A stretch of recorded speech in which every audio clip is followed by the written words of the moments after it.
Friday evening edition of the Field of 68 After Dark. My name is Rob Dauster. I have with me today Patric Young, the Florida legend, Wake Forest superstar, and the guy that's calling Pitt and Georgia Tech tomorrow, which is why you see him sitting there in the hotel room right now. Of course, it's Randolph Childress, RC. We're watching the end of the Michigan State and Illinois game. Some of us may have bet on Michigan State tonight, so some of us may be financially invested in Sparty finding a way to pull this thing out and win this thing. We're also monitoring the Dayton VCU final and the finish there, the A10. That's a big game in the A10 title race. And of course, we're going to have to talk about Purdue and Nebraska and Zach Edey, aka Shaq Edey, which is my nickname for him. And I'm going to hit you guys on a couple conversations about Marquette. And we're going to preview some of Saturday's biggest games. Got a big show, loaded show, great show. But what I wanted to open it on, and the thing that I wanted to start with, was Villanova.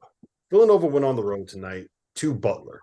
They ended up losing 79-71. This comes on the heels of going to DePaul and losing that game by 10 and coming off of a loss to Xavier at home by 8 points. They've now lost 5 of their last 6 games. The only win that they have in that stretch came at Georgetown. They're 2-5 in the Big East. They're 8-10 overall.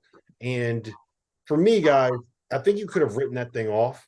The Xavier loss, the Marquette loss, the UConn loss is just playing 3 of the top 4 teams in the Big East, right? But now you're losing to DePaul. Now you're losing to a Butler team that kind of looked like they were ready to roll over before this started. So how worried are you guys about Villanova? How concerned are you about them? Because I have my doubts. I'm going to let you guys say what you got to say first. RC, we'll go to you.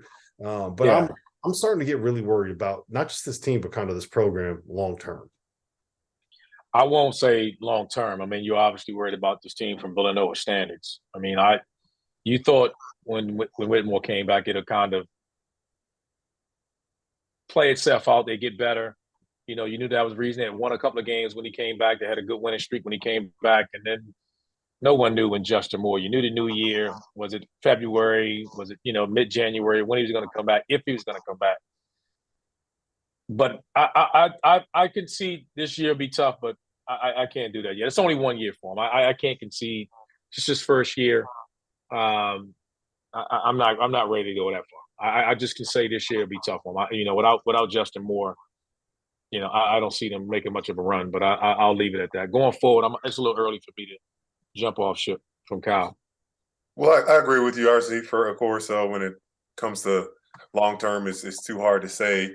But you asked Rob the relevance, and I haven't thought about Villanova, so that goes to tell you a lot when it comes to relevance. I had no idea who Seamus Lukosius was tonight, and he looked like the man. I mean, I don't know if we're doing toast of tonight of the night, but he takes my pick, and I'm just not a huge fan of undersized point guards that can't shoot. You have to have an ability. Of course, you can take care of the ball, but Chris Arcidiacono, you have to have an ability to put pressure on opposing teams with the threat of your shooting ability. Just 0 points in 35 minutes, or it's not going to ever be a formula. And that's why I look, thinking about the SEC. That's why Kentucky is struggling right now with, as much as I love a Xavier Wheeler, undersized point guard that can't shoot, is just really difficult to win games and go to that Villanova standard that you're talking about, RC. So I hear you guys with that, right? And I think that this year we can kind of overlook it a little bit, not having Justin Moore. I think we all kind of underrated what Gillespie was for this team last season, right? But all that aside, you got Cam Whitmore back, right? He's a top 5 pick. Well, he's probably a lock top 10 pick, potential top 5 pick, maybe the best NBA draft prospect in college basketball right now. Right. Daniel is a guy that's an all Big East player, 5th-year senior. Eric Dixon is one of the best big men in the conference, going to be an all Big East player, 4th-year junior. He's a 4th-year player. You have Brandon Slater, who's a 5th-year guy that understands his role. He's bought into the Villanova mentality, all that leadership stuff, lefty, make shots, switchable defensively, really good piece, right? So you have 4 veterans that can do all the stuff that you want them to do defensively. You have guys that can kind of make shots. So you have the pieces to be better than losing by 10 at DePaul and losing by 8 at Butler. So that's a little bit concerning to me. And then you throw in the fact that that you're going to be losing three of those guys, Slater, Daniels, and Whitmore in the offseason. Who knows what's going to happen with Justin Moore and Eric Dixon? They're fourth year guys. They're going to graduate. They're going to have done their 4 years there. So who knows what's going to happen with them? And you got one guy committed in the class of 2023, which is more or less done, who is a 3-star or a no-star guy. And you don't like have that next wave of talent coming in. So where is the improvement coming from? If you're losing the veterans that are the guys that are supposed to be like Villanova's guys right now, where's that next wave? Are you relying on Mark Armstrong and Trey Patterson and Jordan Longino to kind of carry this program long term? And that's assuming that even if you get Justin Moore and Eric Dixon back, like where's the support? I'm looking at it now and I'm like, man, like there's real potential for the bottom to fall out of this thing. Is there no chance? Go ahead, RC. No, go ahead. I'm listening. I'll let you guys go. Only one recruit coming in next year? Is that going to have to hit the transfer portal extremely hard? It's the portal. I mean, that's not something that Villanova has done. Like that, where. But that's Villanova under Jay Wright. Kyle may be more inclined to saying, "Hey, I don't think he's going to have a choice." I mean, Jay kind of had guys sticking around. I think this is part of one of the reasons why Jay is like, "Man, I'm out of here. I don't feel like dealing with this." And I think that's more inclined. We don't know if Justin comes back. He has 2 more years. I mean, he was their best two-way player. I mean, offensively and defensively, he's a bucket. So that's a lot. You're missing that guy. I mean, that's a massive chunk for a team that they never really had a ton of depth anyway. They didn't play much more than 7 or 8 guys at max. I mean, even with Jay was coaching them. So it's a little early to write him off with that. I understand what you're saying. I mean, it looks bleak, but all that tells me is he's got to hit the portal, man. If we go past this next year, because it's almost like saying the same thing with Louisville. We can look at it and be like, man, ain't a whole lot of recruits going there. We just got to hope that they're planning on hitting the portal. And that's the same with Kyle. I mean, I give it a couple of years. I think it's just too early. I understand your argument. I just think it's a little too early to jump off ship from him. Yeah, and I just want to make one last point. I'm rooting for him, right? Like, I get it. I want Kyle to do well there for a bunch of different reasons, not the least of which he was an assistant coach that got a head job and he happens to be black. Like, I want guys in that spot to be able to succeed so the next guy in that spot gets an opportunity. I wrote a big story on that in 2020. There's not that many opportunities for guys like Kyle Neptune. I want him to do well. I want guys like Kim English to do. I want guys like Dennis Gates to get to that level and do well. I'm rooting for him. But let me ask you this for real quick. Since we foresee that the transfer portal is obviously necessary for Villanova, more likely to hit since you're not bringing in many recruits come next year. What are you looking for in the transfer portal? Well, we don't know who's all going to enter, but what are the primary things if you want to flip the script and become a team that's not bottom third but top third next year? What are those things you have to look to grab? Obviously shooting, but what else do you foresee? I got to take on this. I think Kyle needs to figure out what he wants his program to be, because Villanova under Jay was one of the best teachers of basketball that you're ever going to find. I made this point on the show before. He teaches you how to be a player, which is why they don't really run anything under Jay. Like, they never did. They had like 4 play calls. It was just kind of like, all right, we're going to set a ball screen. Someone's going to get a paint touch. Someone's going to draw a defender. You're going to create a closeout. Then it's just going to be like a tidal wave. Attack the closeout, kick out, attack the closeout, kick out, either hit an open 3 or find a way to get a layup. Like, it was just, you played basketball, which is why you saw so many Villanova guys end up being really good role players in the NBA. He taught you the game. Kyle's never going to live up to that, because it's like expecting John Shire to live up to exactly what Coach K is. When you are one of the best at what you do and the way that you do it, you can't expect the next guy to be at that level. So I think Kyle needs to find a way to, like, whatever the identity he wants for his program to be, I think he needs to figure that out, and he needs to go get those kind of guys. Because right now he's got Jay Wright kind of guys, and I don't know if the Jay Wright style is going to work. Am I making sense with that? It does, but I would say this. Part of what you're saying, though, one thing that made them unique was they were inverted. They would post their guards and they would space their bigs. And a lot of teams struggle with that. Like, a lot of teams couldn't deal with that. And that's where they miss Justin Moore so much. Yeah. And even if Jay was there this year, he would have to change, because who would be that guard that he would post? He would figure it out. Maybe that's why he got out. Maybe that's why he got out. There you go. That's what I'm saying. He might have been like, Justin Moore out. Like, you know what? If I want to sit through this another year, man, deuces. I'm out of here. I'm going to the Fox Studios, and maybe NBA gig. Let me get out of here while it's good. I mean, he made a Final Four run. I, I it would have been. It's the same thing like with K. We talk about it with Shire. There's no Paulo Banchero there or whatever. So how they're great coaches. They're Hall of Fame. They're the best. They handpick these guys for a reason. So there's something about them, I think. And the one thing I will say though about this team is, even for Jay, this isn't a common team that they had. They always had guards, no matter if it was Brunson. People took it for granted. Brunson posting dudes up in the NBA. So you punch and you rotate, you double, and then they spread their bigs out. And so that's the one piece I think they're missing. They're just missing that guy like Justin Moore. They can put on the block, give him the ball. He gonna score. He gonna back you down, bucket until you come double, and then kick it out. But they don't have it. And before I jump off, I'll wait to see what he does in the portal. Because if I'm 6'4", 6'5" guy, it's still Villanova. Yeah, I'm not saying it's time to jump off the. I know you're saying I'm not saying get him up out of there. I'm just saying, like, man, like I hope the bottom doesn't fall out of this thing. All right, real quick, I just want to shout out Butler. Like Villanova lost because Butler went out and won that basketball game. Your guy, Lukosius, was a stud. Like, he was hitting everything. It's been a while since he started playing like that. So it was nice to see them kind of get it going. Basketball's better when Hinkle Fieldhouse is like a destination spot to go see a basketball game. So I'll shout them out. All right. The Michigan State Illinois game just ended. My heart was broken. I was trying to decide whether or not to wear my Spartan Dogs t-shirt or my Daddy Brad t-shirt. And I went with the Spartan Dogs one because I bet on them and I thought it would be good luck. Nope.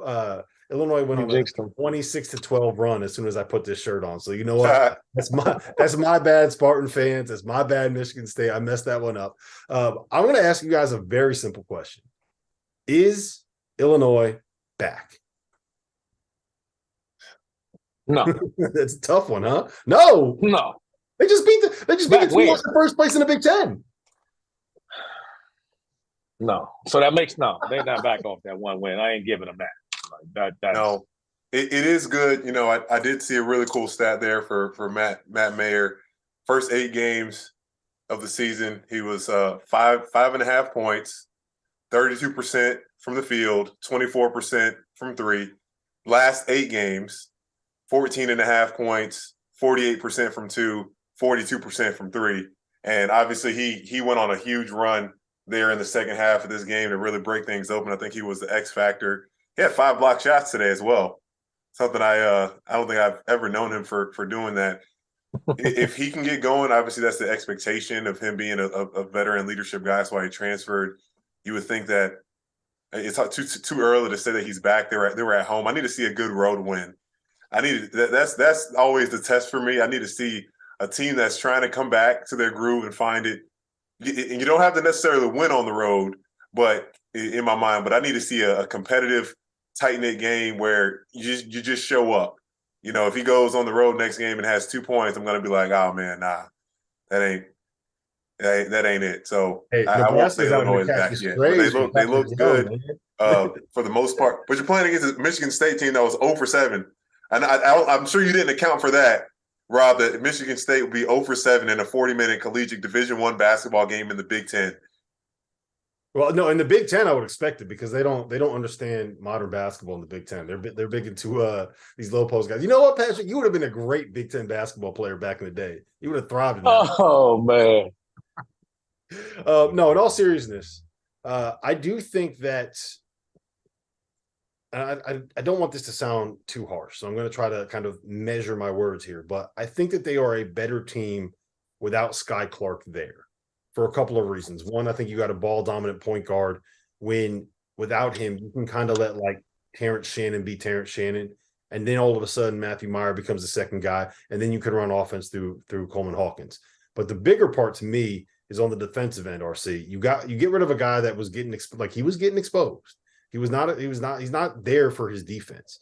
And all of a sudden now when you're playing Sincere Harris or you're playing Jaden Epps, or you want to go with a bigger line, like you can be more switchable and you can be more versatile on that end. And I think that makes them more dangerous on that end, and it puts their best players in their best roles on the offensive end of the floor. So I'm kind of back in on Illinois. I think I'm there. I need to see more from them. I mean, tonight was almost, like every now and then you get a point in the season in these early conference games. You got to. I mean, Michigan State's 4-1. You're sitting there. You're 2-3. You got. I mean, you can't fall 2-4. You can't. You had to win this game at home. And Michigan State's one of those teams. They're not going to come in and just blow you out. They're not going to run away from you. So you got a shot. So this was almost a must-win game for Illinois at home. And kudos to them. They won, but they've been so inconsistent, so up and down. You hear so many stories coming out of their locker room, guys not getting along, whatever it is. I need to see some more consistency from them before I say they're back to being the team we saw them to be at the start of the season. Mm-hmm. Patrick, what do you make of this Michigan State team? Because I think that they are, with Malik Hall back when he was healthy heading into tonight, they had won their last 4 games. They were 4-0 against the spread in those 4 games. And it kind of gave them the look of a team that was a more typical Tom Izzo kind of a team. Like how good are they? Are they actually a Big Ten contender? Well, for me, I haven't seen them enough to know if this is just an outlier of a game where, 3-point shooting is that bad. But if, just my microcosm of a per view on them, they looked really good with toughness wise. Getting to their spots, they dominated the glass. I looked and saw that this was a really tough team early on. Struggled a little bit with Terrence Shannon. He had like 15 points in the first 10 minutes of the game, and they were to make those adjustments to shut him down. Really like what AJ Hoggard was doing the entirety of the game. Without that shooting ability, and I hope, correct me if I'm wrong, if this is how they've been shooting it all year, I will never say this team is back, because you just in this day and age with basketball and college, you cannot win again. You can't win without being able to knock down the three. And I'm not saying you got to shoot 40%, but if you can knock down at least 5 a game, it's going to make a difference and help assist your physicality that they did bring today. Yeah, they're normally a better 3-point shooting team than this. I think part of it was the scouting report from Illinois, right? And I think part of it was AJ Hoggard and Tyson Walker were kind of able to. You run a lot of ball screens, you go over those screens. Those guys really like being able to get into the lane and kind of finding their floater and their mid-range pull-up. All right, this would have been a lot better if Michigan State had won, because I did a bunch of research on Tom Izzo, but I wanted to discuss him because I feel like we don't kind of respect enough what he's done at Michigan State. He's made every single tournament since 1998. The only time he missed a tournament in his career was his first season in 1997. In that time, he was a double-digit seed just 3 times, and there's only been 1 time in his career where he was not a top 45 KenPom team, and that was the 2020-21 season, the COVID year. UCLA had bad years under Alfred where they didn't make the tournament. Duke missed the tournament in 2021. Sean Miller missed 4 tournaments at Arizona. UConn was a mess for half a decade. Roy Williams missed the tournament in 2010 and would have missed it in 2020. Indiana is like, they're Indiana. They're not what they were. Matt Painter was really bad for 2 years in the early 2010s. Tony Bennett was in the NIT last year. Jay Wright had those 2010 to 2012 seasons. Billy Donovan, your boy Patrick, was under 500 in 1997 and 1998. And they were bad. After I left, they were bad too. Yeah, I think Izzo's the best. I love him. He want all the smoke. He ain't ducking nobody. He's like, bring him on, no matter who's on this roster. He's playing the best teams. Like, I love him. If I was coming out today, I would want to play for Tom Izzo. Yeah. You make a great point. I think he's the best. I love him. I absolutely love him. I mean, he's tough. He's all that. I think he's as good as there is. He loves hard. He coaches them harder. I'm a huge fan. And so I don't have anything to say about him. This team will be there in the end. Yep. They went ugly. The one thing I will say I don't like about this team is I know they put a lot of responsibility on their guard, but Walker and Hoggard, I would like to see them maybe combine for 3 turnovers and not have 3 each. Like, that's the issue that they have for not having dynamic guard play. If they get to that 3 to 4 to 5 turnover range sometimes, and I just wish they cut down on those turnovers. Other than that, they'll be right there because they're going to control pace of the game. But I'm a huge Izzo fan. But our city only 9 turnovers in the entirety of the game. No. I get it, but I'm just saying from your guard, and not overall, but from your guard play. That's something that. But when you when they're playing games like in the 60s and 70s. They're not an 80-point a game team unless somebody playing well out of their mind. Yeah, they're the best defensive team in the Big Ten this year. Yeah, the fact that they don't force turnovers, and they are bottom 4 offensively. And that's what I'm saying. So it's not that that's a bad number. I don't want it from the guard play. Let that number come from someone else. The guards, they're too talented in what they do. Right. I'm fans of those. I'm a huge fan of them. I'm just saying you don't need, if you got 9 turnovers, you don't need those 6 coming from your starting back. Yeah. Is all I'm saying. That just need to be somewhere else. Yeah. And to your credit, Rob, State's only bad loss this year is Northwestern. And that might not even be a bad loss. Not now. Sure the hell not right now. That's the worst one they got. Not in a bad place at all. It's wild when you think about that. I want to ask you guys this because it seems like it always ends up being a talking point. I think that how do you feel about the way that Tom Izzo communicates with his guys? Because this always ends up being a thing for people that don't watch the sport. He gets in his guys' faces, and his guys go right back at him. And every year, I feel like once we kind of get into March and it becomes a national television kind of a thing, someone gets a video on their phone of Tom Izzo screaming at one of his players. People go nuts. I don't think they understand the dynamic with those guys, where they'll yell at each other, and then what you saw him getting in AJ Hogarth's face. You saw AJ yelling back at him, and then they cut to him, and they got their arms around each other, and they're sitting there like, where do you guys are both played for great coaches, right? Legendary coaches. Where do you stand on that? And how do you you would be better? You guys are better to speak on it than someone like me is. I'll go first on that. I had a similar relationship with Odom. I mean, he would tell me that. He would just say, look, I need to know how you feel and vice versa. So it was people would view it disrespectful from the outside and the other way around. Sometimes they thought I was being disrespectful to him. And it was just the way we communicated. When you're intense like that, you just don't turn that off. And so we weren't as intense yelling each other the way Izzo is sometimes with each other. But I understand it. We would have our words. And outside people and then we got better at it because I was like, all right, I don't want anybody. He didn't want people to portray me as being a certain type of player. And he was like, look, let's just do it a little differently. But we had that same type of, in the heat of the game, it was like, man, like, get Rob ass out here. He ain't making shots tonight. Put him on the bench. Something like that. He'd be like, yo, hey, somebody go get Rob. Sit his ass down. So that's how it was. That happened a lot. That happened a lot in my mediocre basketball career, man. That happened a lot. No, oh man, I can't imagine going back at Coach Donovan. Hey, first off, Billy was just so clever. I feel like I couldn't articulate myself enough to get back at him. I just knew it's a battle I would always lose. But he was never a guy. He would always try to keep us in tight. So if he had to challenge somebody, he wanted to make sure he didn't want to try to embarrass you, because there was just a level of respect and that excellence that he demanded. But at halftime in the locker room, I can remember vividly he calling me out and getting after me. We were playing against Auburn at home my senior year, getting after me, and because I was playing soft. I was playing like I didn't want to be there and playing like I was hurt. And then, I ended up scoring 17 and 10 in the second half.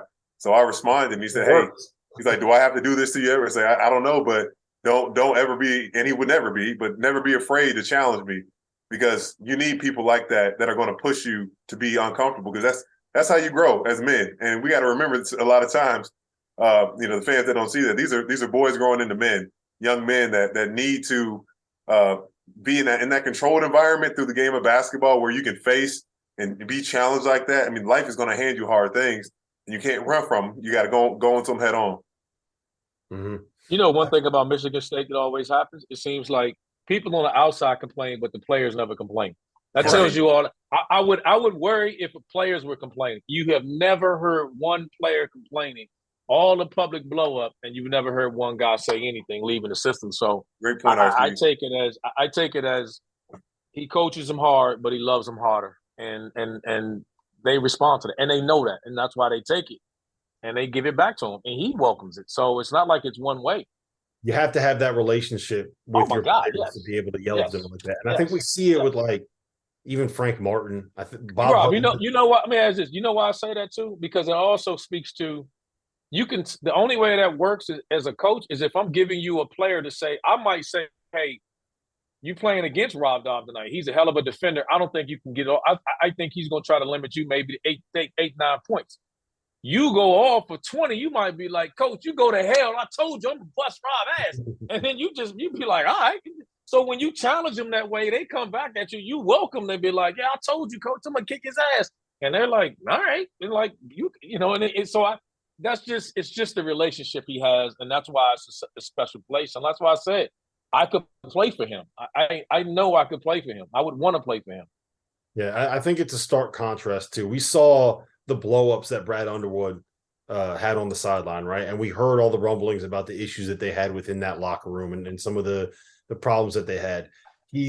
Brad's been a lot more composed these last 3 games. Now, winning certainly helps that, but I think that we're seeing maybe things have kind of been settled. Like, again, I don't want to blame everything on Sky Clark, but I just wonder if Sky Clark was maybe a weird fit for that roster. And I think we're kind of seeing things, settle down a little bit there. So that's part of the reason why I'm the only one that's back in on Illinois, even though I didn't bet on Illinois tonight. I bet it on. You got Michigan State shirt on. Yeah, I bet on the Spartan Dogs. All right, we're transitioning here because I'm going to transition. Purdue, Zach Edey, they were awesome again. Shaq Edey had 12 points and 13 rebounds. We don't have to spend too long on it because I feel like we're kind of rehashing everything. But when we see some of these other Big Ten teams kind of struggling, beating up on each other, and we have Purdue here just kind of rolling along and cruising along. Is this their league? Like, are they locked into winning this conference? Because I was really looking forward to that game on Monday. You had Purdue going to Michigan State at 2:30 in the afternoon on MLK Day, and it kind of was it was dulled a little bit because Michigan State lost this game. So it's not so much a battle for first place anymore. I was looking forward to that. It's their league. Go ahead, RC. I think it is. I think it is. I think that because they have the most dominant player. On most cases, when Edey walks out the floor, he's the most dominant guy. The freshman guards are playing well. They're fearless, making shots. They just know who they are. They got their identity, and they're sticking to it. I mean, you watch it tonight, even the guards get confidence. They get in the paint. The one thing you can't do with them, and it's funny, when they drive to the rim, when you're guarding, it's bad enough if you're guarding them. They doubled him tonight. He's picking apart double teams. But the other thing is that you have to defend the other guy so well, because if he drives and you're guarding Zach Edey and the big rotates over, no one else has a chance to keep him off the glass. All they got to do is just throw that. The rule is just don't get it blocked. Just don't get it blocked. Throw it up on the glass, and you got zero chance. He's gonna get it, put it back.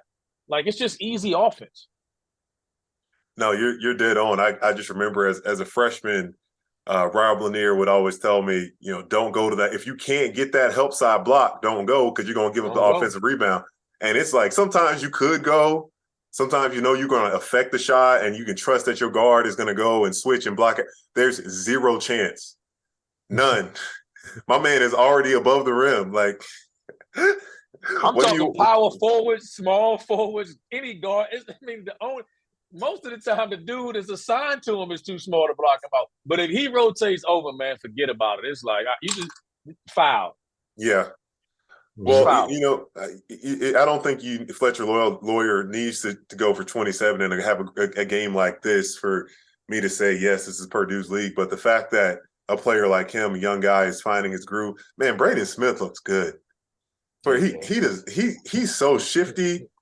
He really has a feel for the game that I don't know whoever coached him before he came to college, or maybe that's all Coach Painter. He looks like a veteran guard that knows exactly what he can do and plays within that. But yeah, I think this is Purdue's league. I had to take a look back at the standings. I really can't see anybody unless a road game, somebody super really hyped up has an opportunity they'll lose a couple. They'll lose a couple. They'll lose a couple, but you know what stands out to me? They'll win more. They'll definitely be finished. Yeah. So we got into league play, right? And we're coming off the loss to Rutgers, loss at home, when Purdue didn't play all that well. There were questions about, you know what, their guards. You kind of, the Rutgers can really guard you. Like they will get out and pressure you. They will get out and guard you. I don't think that Purdue's backcourt played all that well in that game, and they have responded in the last 3 games. Braden Smith is averaging. I'm doing the math on the fly here in my head, so it might not be wrong, but he's got 41 points and he's got 17 assists. That's basically 14 points and 4.5 assists a game. That's what Braden Smith is averaging. Fletcher Lawyer had 27 tonight. He is averaging over the course of the last 3 games 18 points, and he's shooting over 50% from 3 during that. Like their guards went from, yeah, you know what, they were pretty good, to like, holy shit, that's looks like one of the best backcourts in the Big Ten. And if their guards are going to play like that, if they're going to average combined like 30-something points and 6 or 8 assists, and they're going to shoot that well from 3, like, I don't know how you stop them, man. If their guards play like that. But you gotta pick your poison. So when you double them, they're just spacing the floor. They're either shooting threes, they're spacing, they're knocking down threes, or they're driving closeouts. It's like, but who has the size to say, hey, you guard Zach Edey 1-on-1? Like nobody has. Right? Like, what are you going to do if their guards? Because that was the knock, right? Their guards were good enough, not making shots. They were shooting like, at one point they were shooting like 30% from 3 on the season. Now they're still not shooting great on the season, but if those guys are going to make those, like, they just, man, I don't know how you stop them. Well, I think the double team, it looks like it just comes too late. If there is a chance of slowing Edey down, be there and literally right when he catches the ball. Hey, and Pat, strive to get it out of his hand quicker. You know what it looks like? You know how, like, you playing with your kids or something, you just hold the ball up and they just slapping it. They can't. You want to hold something from him? He looks like he's playing with little kids, man. Like, the double team's coming. Most guys they try to bring it in here and they're like this. He just takes it and puts it up here with one hand. And he's like, all right, now you cut. And the guys, it's comical, man. It looks like he's playing with children. You know what's comical with that too, RC? He'll get it on like the second or third hash and just turn and hook that joint in. What you going to? He's shooting it down. When he does that, he's throwing it down. He's not hooking. He's throwing it down the rim. Rob, I wrote this today too when I watched him play. He actually gets like the Shaq treatment. And what I mean is guys are fouling the hell out of him off the ball. It's supposed to be freedom of movement. They're not letting them move. They're just riding them out wherever the play is. If they complained about it, he'd get more fouls. Like, he is getting fouled without the ball. I mean, just guys, because they don't want him to get to his. He just gets wherever he wants anyways, man. He just goes. He can't stop him. Oh, man. Real question for both of you guys. Is he Yao Ming? Is this the second coming of Yao Ming? Nah, Yao had more game than him. Yeah, Yao had more game. Yao was a little more fluid. Yao had a better game than him. Yao was a little quicker as well. Yeah, Yao, better athlete, better player. Like, he's not on Yao level. That'd be disrespectful. Yao was bad boy.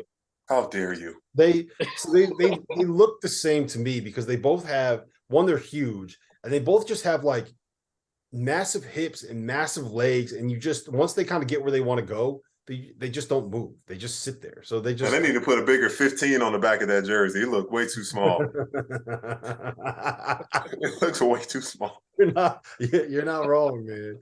You're not wrong. All right. So one of the first teams that gave Purdue a scare this year was Marquette, and I don't think anybody at the time appreciated just how good Marquette actually was. But like, we didn't know that Purdue was a great team at that point, and we didn't know that Marquette giving them a scare was anything to be worried about. But now that we're sitting here, Marquette is currently 14-4 on the season. They're 6-1 in the Big East, and the only losses that they have since Thanksgiving are in overtime against Wisconsin, when Wisconsin was at full strength, and in double overtime at Providence. Nobody has won at Providence. Providence has lost once in their building in the last 2 years, and that was when Colin Gillespie went for 35 points last season. So I ask you this: how good is this Marquette team, Patrick? Man, I think they are. I was listening to Sean Miller speaking about their matchup that they have coming up, because Xavier's playing some awesome basketball, and just their offense is just one of the best in the country. You can scout, you can do all these things that you think will limit them. They just hoop, man. They literally just go out there and ball. And I think Tyler Kolek, he's the engine that gets them going. Mm-hmm. He's averaging, I think, 10 and 8 assists. Being able to have that ability to find your teammates, to be a competitor, to lead on and off the court. Sean Jones was fantastic last game for them. You know, Shaka is always going to have his guys with swagger and a vibe of just like, it doesn't matter who we're playing against. We have this mindset and tenacity. It was just a matter of time till he found helped his guys get their groove. But they have it on all sides.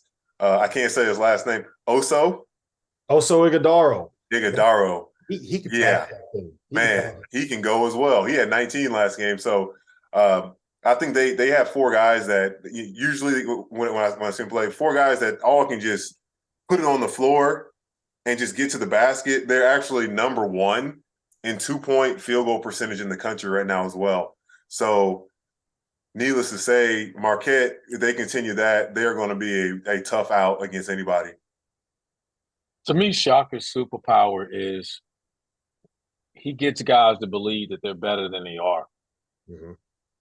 I think, and I'm not saying it like he's not great in a lot of areas, but guys you didn't expect to get those type of contributions or make those type of jumps, it's like they come out with so much swag and so much belief. Like some of his guys, I believe Jones walks out there like, yo, I'm the best player on the floor when I walk out. I think he really believes that because that's how he plays when he hits the floor. And it's just something that common with Shaka's teams when you watch him play, and he's had a great fit. You know, he's one of the best out there, no question about it. And they're going to be right there making, you know, when it's all said and done in the Big East, they're going to be right there.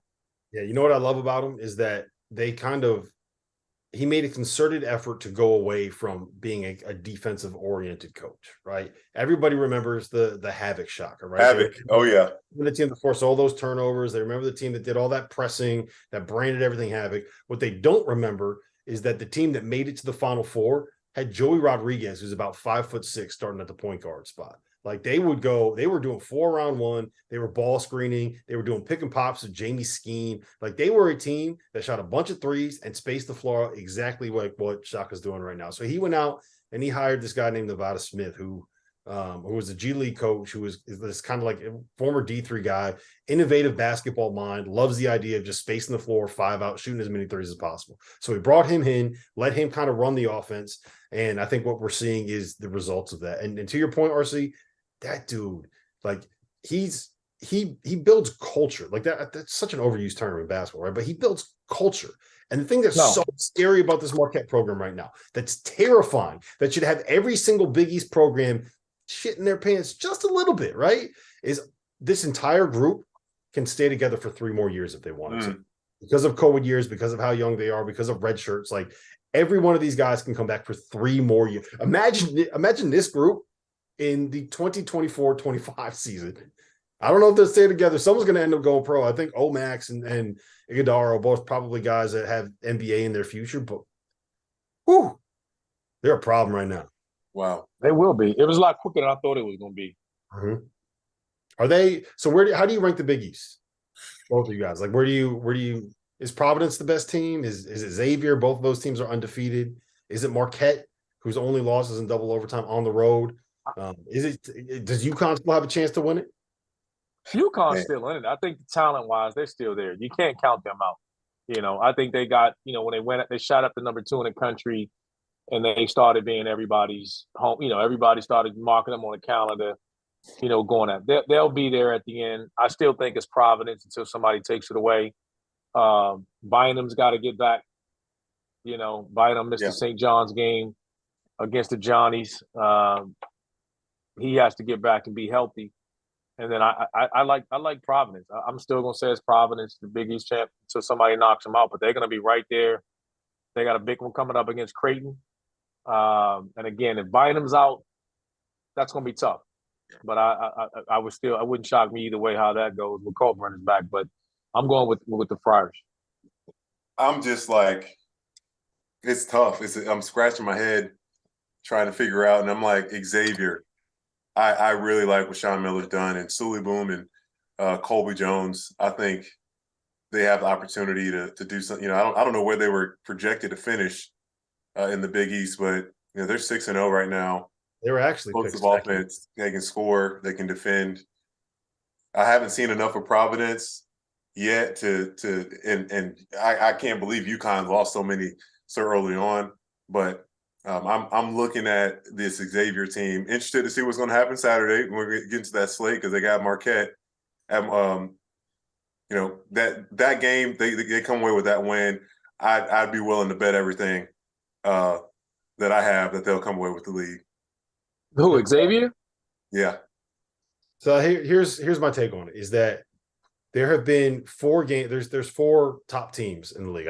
I think it's pretty clear right now. I was going to ask you that who's 5th because I think it's pretty clear. It's Xavier, it's UConn, it's Providence, it's Marquette. And then it's what happened to Creighton, by the way? They lost Kalkbrenner for a while, and then they had some. I think there was a little bit of jealousy amongst the ranks when it comes to NIL stuff. I think if there was any talented team that had stuff going on, I think that you could probably sit there and point to, maybe someone didn't get paid.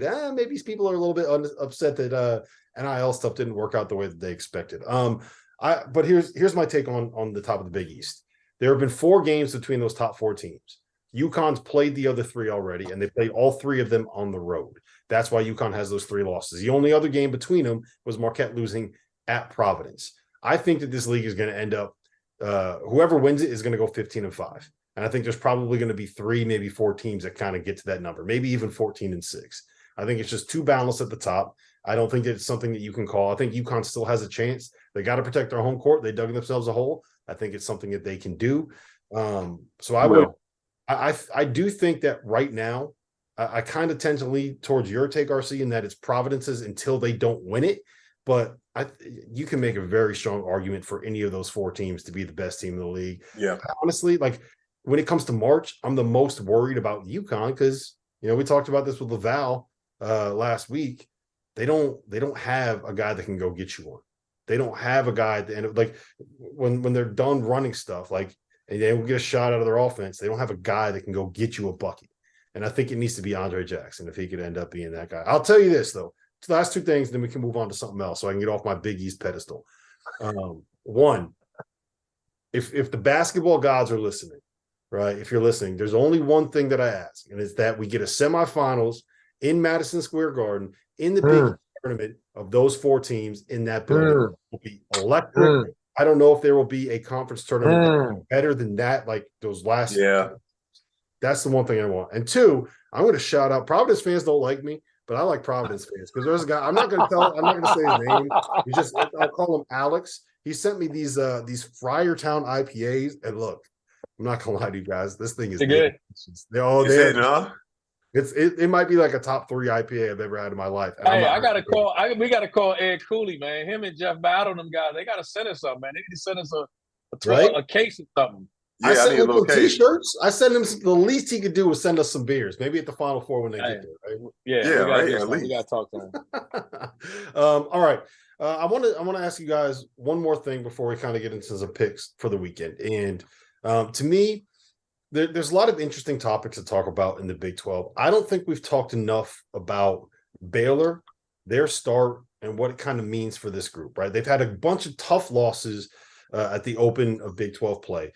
Every loss that you take in that conference this year is going to be tough because every team in that conference is good enough, like in a vacuum, to be a tournament team. I think anybody, depending on the way it plays out, could probably find a way to make an argument that they could end up being an at-large team. Great guards, maybe the best guards in the country. Not really guarding this year. They're 1-3. They picked up a big win at West Virginia. It was on, I believe that was Tuesday night. So where do you guys stand on Baylor? RC, I'll go to you first on this one. I think, like you just said, they got arguably the best backcourt in the country. How do you count them out? Because we just talked about, we worry about teams that having guys that can go get them a bucket at the end. That team got dudes that can go get buckets at the end of games. That's not their problem. So when they get everybody back, they're healthy. I don't worry about them. I mean, they're a team, and they can't dig themselves through a massive hole. They can't fall 1-5, 1-6, or anything like that. They can't do that, and they won't. But the problem at the top of the league is just so strong. I mean, we're fans of Kansas State. I'd be lying to say I saw this coming. Like anybody told me they saw that coming, I call them a liar. And they're right there. That's as good as anybody. I led the bandwagon for Kansas State in the offseason, and I said, yeah, I think they have a shot to get to the tournament. And now they're sitting here 15-1. Shot. They're looking for a top 3 seed right now. Tournament. Yeah, right? Patrick, what do you think of Baylor? Well, man, you look at the record, look at these games that they lost, and I mean, it's all tough, all close. And to your point, man, the Big 12, goodness gracious, top to bottom, a league to be envied. At this point, what's our guy's name that had the ACL injury last year that hasn't been able to come back? Oh, Jonathan Chamachachua, big guy. Man, if he was back in this lineup, I think we would see a much different team. He was the anchor defensively. I think that's been a huge missing piece for them because they're not a team that's defending as well as Scott Drew teams have in the past. But I think they have an opportunity in these next 3 games: Oklahoma State, Texas Tech, and Oklahoma. Opportunity to at least go back to 500. Yeah, they got to get back. Is he coming back, Rob? Have you heard anything? Will he be back this year? I mean, they said he was supposed to come back. Is you heard anything different?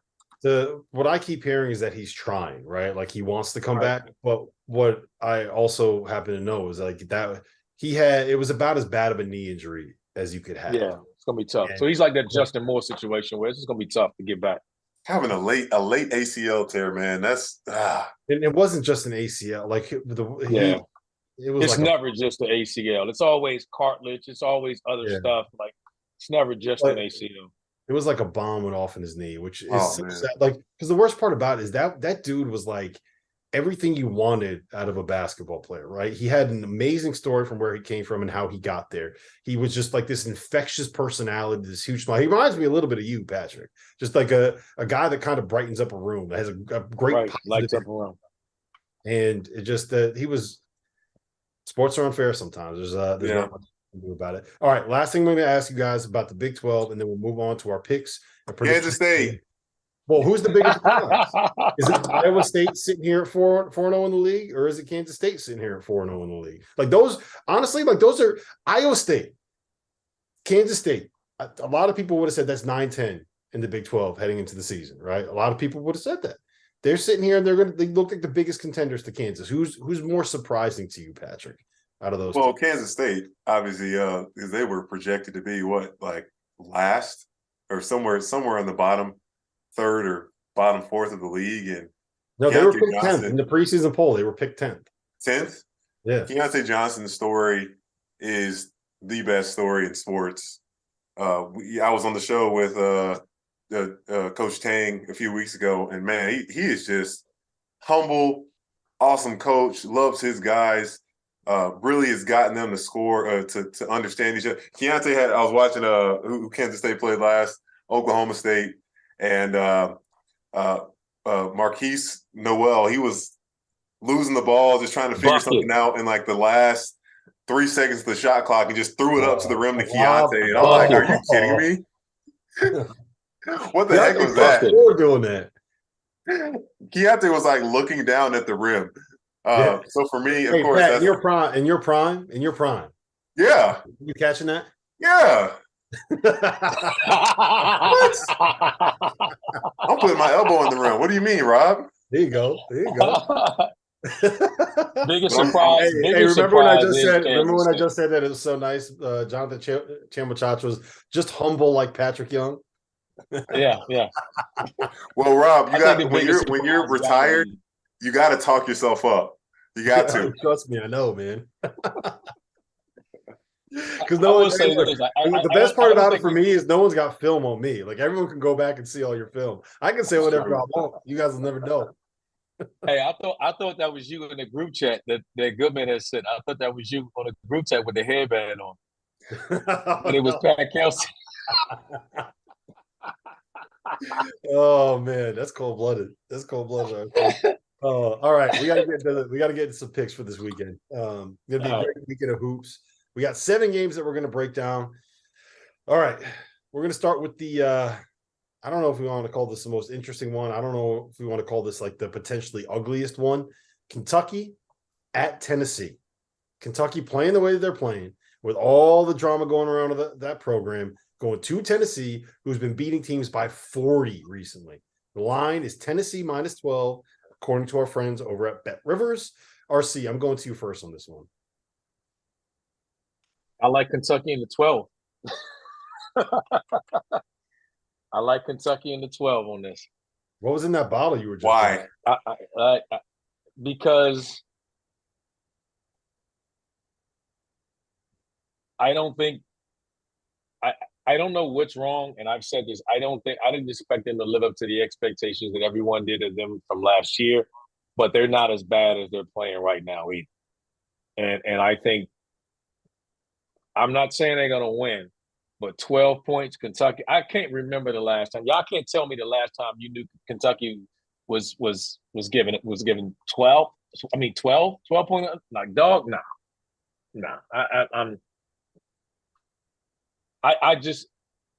I would expect them to come out pissed off and play better. I'd be shocked if they go in there and get beat down by 20. Then to me they just laid down, because you can't tell me Tennessee's better right now. They are, but not 20 points better. Like no, I'm not buying it. If that happens, then something drastic should happen at that point. I'm not saying they need to win the game. That's not many people are gonna go into Knoxville and win. Right. And not going to Knoxville and win. But 12, they get 20 pieces of Tennessee, and you're driving down to Lexington and you're ripping up that. Yeah, somebody shouldn't get somebody might not make the bus trip home, like, or the plane ride home. Like something's going on. If they get blown out, RC, I expect that all the negativity's going on, man. Come on, man. I value your opinion, but I have to disagree, because for a few reasons. I remember last season Kentucky was great up until, let's forget about the tournament. When they went into Tennessee last year, and this is the Tennessee team with Kennedy Chandler and most of the pieces back here. I'm not going to count eighth year John Fulkerson of that team, but Tennessee jumped out on Kentucky with reckless abandon in the beginning of that game, and there's just the hatred, just the pride. I don't say hatred, but the pride and that goes into that game. The Tennessee is one of the best defensive teams in the country. And then you're going against a Kentucky team that is a great three-point shooting team, but just doesn't shoot enough. Just doesn't shoot them. Which is so, you got Oscar down there that can rebound everything as a vacuum. Just throw the ball up there. He'll get it.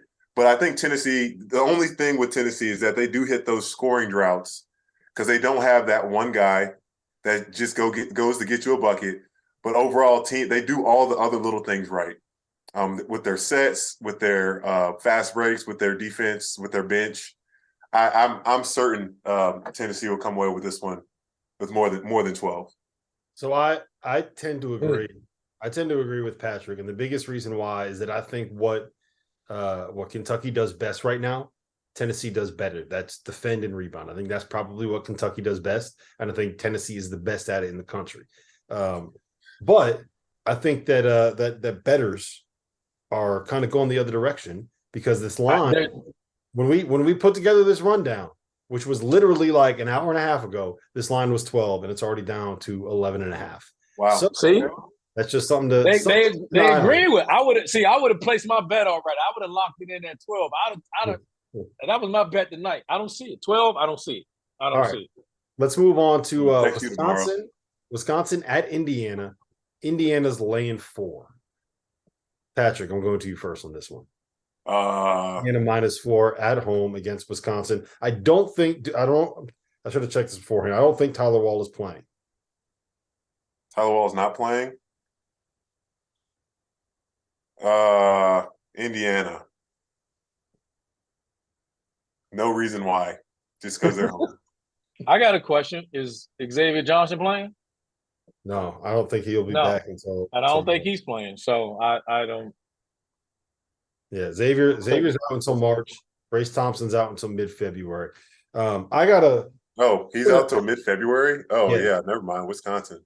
I'm gonna get on my soapbox for a second though, because I want to say something to Indiana fans about Trace Jackson Davis. And I don't know, did you guys see that letter that was written to him and sent to him? Ridiculous. One, that's bullshit. I don't know why fans think they have the right to say something like that to a player. Send a letter to where they live and speak the way that he spoke. That's wrong. And two, one of the things that he got to was how soft Trace Jackson Davis is.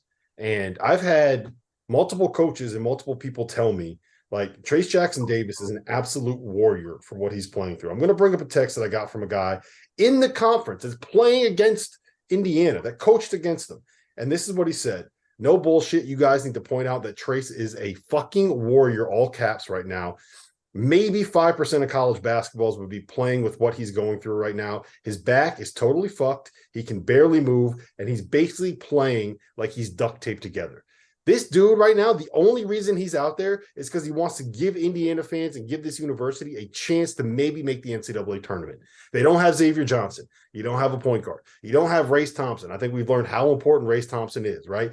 Trace Jackson Davis is the star of this team, and he can barely walk. You can watch him. He's not right.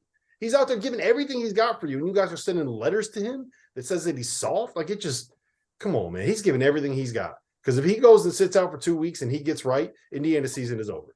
Point blank. That's it. They need him out there. And he's playing when he probably shouldn't be playing, and most guys would not be playing. And honestly, he might be hurting his draft stock for it, right? So give this dude some credit. Put some respect on his name.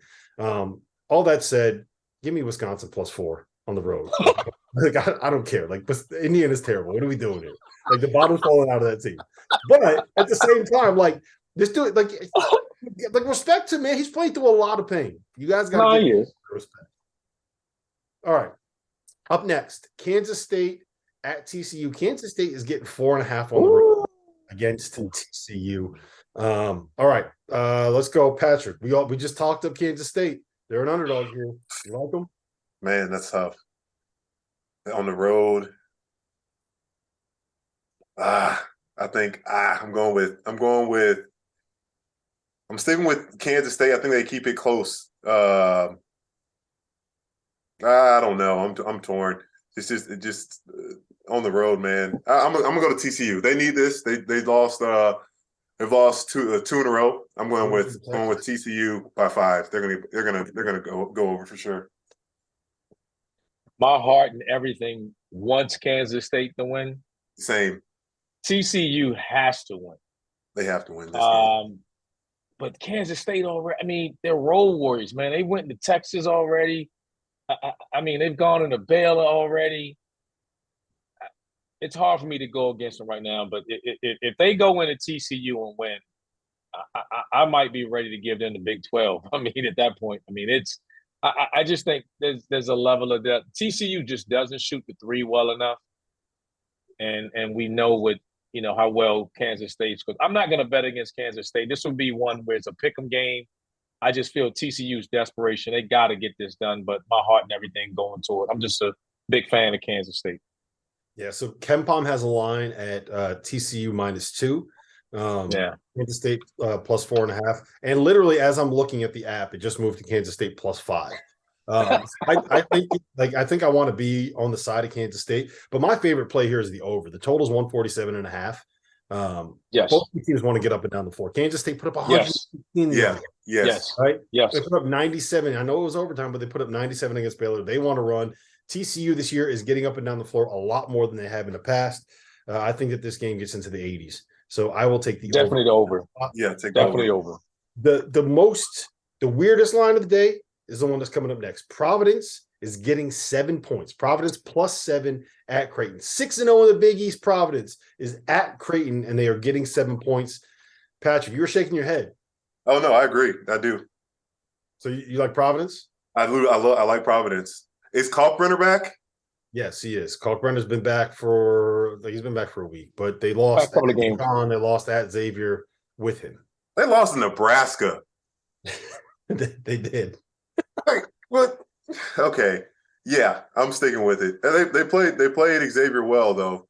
I like Providence though. I think they're figured it out. They're streaking in the right direction. I think they late game free throws will cover the spread. The spread is Providence and 7. Mm-hmm. I like it. Bynum's out, man. Bynum's out. I think this is a must-win game for Creighton. If they have any hopes of starting to turn things around or build any momentum to give themselves a shot at getting the dance, This is one of those games they got to win. We know what Marquette. We know Providence is going to be there in the end. We know Xavier is going to be there in the end. We know UConn's going to be there in the end. You know, we talked about it. You know, Marquette, Providence. Who's going to be the 15? If it's going to be Creighton, they need to defend home turf and win this game. I think they have to win. Mm-hmm. I kind of agree with everything you guys are saying. It's just that Providence +7 feels like such a trap to me, right? Yes, like that's the line where Bet Rivers is saying, "Look at this, look at these 7 points that you could be getting with Providence. Aren't those 7 points so pretty? Don't you think that's so nice? You bet so much money here on Providence. Look, I'm not walking into the trap. When you see something that you know is a trap, when you see it and you know it's a trap, you got to go the other way. It's a trap, man. Give me Creighton. I'll lay the 7 points. It feels insane. I don't like doing it. I think I'm going to have to do it, though. Mostly just because I want to root for Providence to lose as I drink my Friartown beer. Yeah, there you go. All right. The game of the day. It's a good one. Iowa State. I look, honestly, I did not think that I would be saying this in November. The game of the day on a Saturday in the middle of January is Iowa State at Kansas. Kansas -8 RC. Did they get it done at Fall Allen Fieldhouse? Remember, you got to add like 3 or 4 points to the spread because Kansas is going to be playing 8 on 5. You're not going into Kansas and winning, so let's just stop. Like, stop. That's not happening. Like, I don't even know why. I don't even know how this got game of the day. Are they going to keep it close? Say again. Are they going to keep it less than 8? That's hard. No, dang, no. No. They're getting run. You heard it there first, Patrick. They're getting run. I think Kansas wins, but I think Iowa State keeps it close. Like within 3, 4, or 5. Nah. You know what's crazy about this game? It's the game of the day. No. We just said it was the game of the day. On ESPN Plus. No, it's not. On ESPN no, it's not. Plus. No, it's not. Because that's why it's on Plus and it's not on Get because Kansas State's going to run them out of the gym. Kansas is going to run them out of the gym. You hear Dagan jumping in here. Game of the day on ESPN Plus. What are we doing here, man? What are we doing? I don't know. That's because it's not game of the day. It's not. They know. They're like, man, Kansas is going to run them. Okay, even if it's not game of the day, it's still number 14 versus number 2. It's on ESPN Plus. What are we doing here, man? We can't move something off. Whoa. But what about Kansas State and TCU? Yeah, that's going to be a great game, but that's Kansas State and TCU. This game's on ESPN Plus. RC. ESPN Plus. Yeah, you're burying a lead here, RC. Kansas State and Iowa, or Kansas and Iowa State is on ESPN Plus. I like Kansas too, for the record. You don't fade the Jayhawks in that. You said all that and agree with me. It's Kansas. Yeah. By the way, wild stat on Bill Self. I figured this out when I was looking up some Tom Izzo information. There's only been 1 year since he's been at Kansas where he finished outside of the top 20 on KenPom, and that was the COVID season of 2021. He's been at a high major program, Illinois, Kansas, for 22 seasons. He's never not been a top 4 seed when he made the NCAA tournament at a high major program. It's always been a 1, 2, 3, or 4 seed since he's been there. The only year that he didn't make the tournament since he's been in a high major program was 2020, when there was no NCAA tournament, and they would have been the number 1 overall seed. He's been to 23 straight NCAA tournaments. He's never been a double-digit seed. When he was at Tulsa, he was a 9 seed, and then he was a 7 seed that made it to the Elite 8. Like, what? Wow. What? He's the best coach in college basketball right now. Anyway, I digress. How about this? Duke at Clemson. Duke is getting a point at Clemson. The first time the Dukies have been underdogs against Terrence Oglesby's Clemson Tigers since 2007. We dug up that stat. It was February 2007. So, Patrick, can Duke go into Little John Coliseum in front of all those little fighting Terrence Oglesby's and find a way to win that game? No, they can't. Can't get it done. Clemson. For sure. Clemson. I had a coach tell me that to play both schools said Clemson was the best team they played in the ACC. And they played Duke. Yeah, I'm gonna go with Clemson as well because one, I don't trust Jeremy Roach's toe, and two, I don't want T.O. to get mad at me if I say that Duke's gonna win at Clemson. I don't need to hear that. T.O. when he gets mad is like, you ever have one of those little dogs that keeps like yipping at your ankles nonstop? That's what my phone will be all day Saturday. Hey, he'll be calling you, texting you, hitting you on Twitter. Yeah, FaceTime and be like, how about them Tigers? You see them Tigers play? How about them Tigers? So yeah, I don't need that. Clemson -1 all day. Last one we got Texas Tech at Texas. Rodney Terry -9 at home against the Fighting Mark Adams. Texas Tech is actually the worst team in the Big 12 this season. I don't know if anybody saw that one coming. Texas, they just that comeback they had against TCU, Patric, is one of the most impressive wins I've seen this season. Who do you like there? Texas. Yeah. RC? It's Texas, and I'll add this with Texas, too. I think there's been a lot of disrespect toward Rodney Terry and the job that he's done. I mean, people are just calling for so many other people for that job. I think it's his. I think we were talking about the surprise of the Big 12 is Kansas State, but I've been most impressed with Texas and the staff and the players responding with everything that's happened. They got this literally right, not miss a beat. They got this. Would you say, Rob? They got this. Yeah. No doubt. And with Rodney, they're not missing a beat. So if he's showing you he's the guy to handle that, all the adversity, everything and the distraction that comes with that, everybody's naming all these who should get the next job. The guy that's at the head job right now, Rodney Terry, is doing a hell of a job. I think it should be his, and I'm not taking Texas Tech in this one at home. I think Texas gets it. Yeah, you mentioned drama around the Texas program. Well, there's some drama around the Texas Tech program as well. We don't have to get into that. Let's go to toast of the night. Patric, I'm going to you first. Who are you toasting? Who are you cheersing? What was my guy's name at Butler? Lukosius.